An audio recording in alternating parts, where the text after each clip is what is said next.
S'appuyer sur la renommée de Domrémy-la-Pucelle, village natal de Jeanne d'Arc, pour renforcer l'attractivité de l'Ouest vosgien, c'est l'objectif affiché du Conseil départemental des Vosges, de l'Office de tourisme et de divers acteurs locaux. Pour cela, une bonne communication, notamment digitale, est indispensable.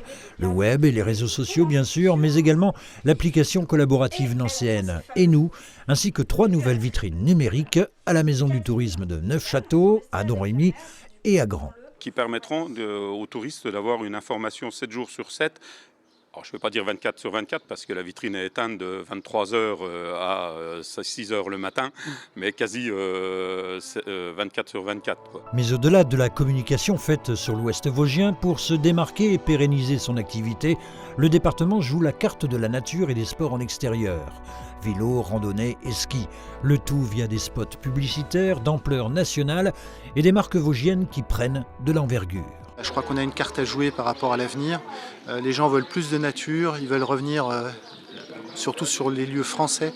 Et les Vosges intéressent les investisseurs, c'est ça qu'il faut retenir, avec des belles marques. Parmi les grands rendez-vous cet été, le spectacle Sons et Lumières de Jeanne, mis en scène par Damien Fontaine, sera de retour du 11 au 30 août dans la basilique du Bois-Chenu, rebaptisée Sainte-Jeanne d'Arc.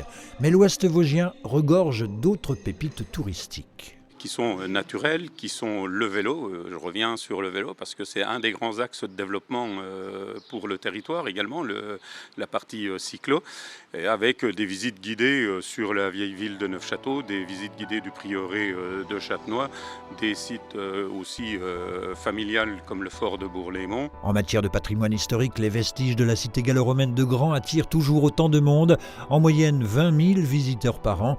Cet été, place à un nouveau parcours dans le village.